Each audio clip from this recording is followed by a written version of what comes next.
So currently with Rackstrip, one of the easiest ways to control the position of the Rackstrip at the front of the case is using a custom work plane.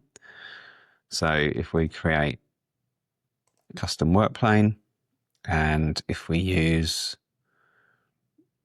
can use either the edge of the wood as a starting point, but if we just use this back work plane, which is directly behind the aluminium, and we might want to come minus 25 millimeters, we can now hide our work planes, but in order to be able to still see that one, we're going to create a work plane group and just call it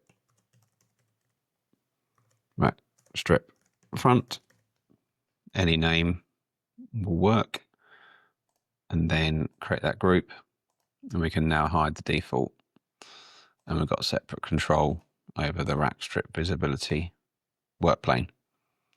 So when adding a Rackstrip, if we choose our size we want, I've done other videos about the referencing of this, so maybe take a look at those, but we can click front face and our custom Rackstrip work plane, set a 0 offset value. Then we're going to click the top edge of the Rackstrip and the inside face of the case at the top. It's automatically centered, so we'll leave that as it is. Apply, green tick, and then we now have this Rackstrip reference to this work plane. So what we can do is firstly use the mirror tool. So we're going to mirror this Rackstrip around the case, pop it over the other side.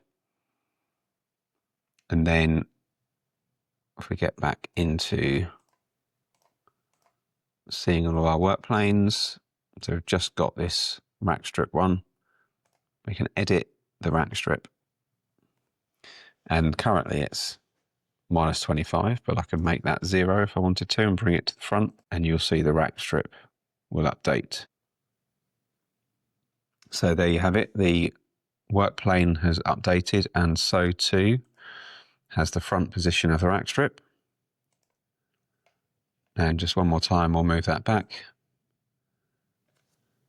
So in order to get it to move into the case, we'll need to go minus, let's do 100 millimeters just for something visual. And then the Rackstrip will follow that work plane, and now it's moved back in line with the work plane.